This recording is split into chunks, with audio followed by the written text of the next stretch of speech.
লুকিয়ে মা বোনকে তুলে নিয়ে চলে যাবে।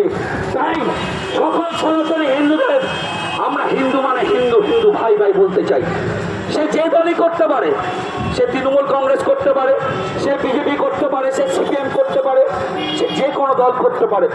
আমরা শুরু করে একটাই বলতে চাই, যে সকল হিন্দুরা এখনো ঘুমিয়ে আছেন চোখ খুলে তাকান, বিপদ কিন্তু আপনার দরজার সামনে চলে এসছে। আগামী দিন কিন্তু আপনার ঘরেও আগুন জ্বলবে, তখন ওই আগুনে আপনিও ভস্মীভূত হবেন। তাই নিজেকে বাঁচতে, নিজের পরিবারকে বাঁচাতে এই সনাতনীদের মিছিলে একত্রিত হন। আর বাংলার মুখ্যমন্ত্রী যে মমতা ব্যানার্জি, যে জিহাদিদের নেত্রী আছে, তাকে আগামী দিন বঙ্গোপসাগরে ছুঁড়ে ফেলতে হবে, এই প্রতিজ্ঞা নিন। তাই সকল হাতে বলবো, হিন্দু হিন্দু হিন্দু হিন্দু।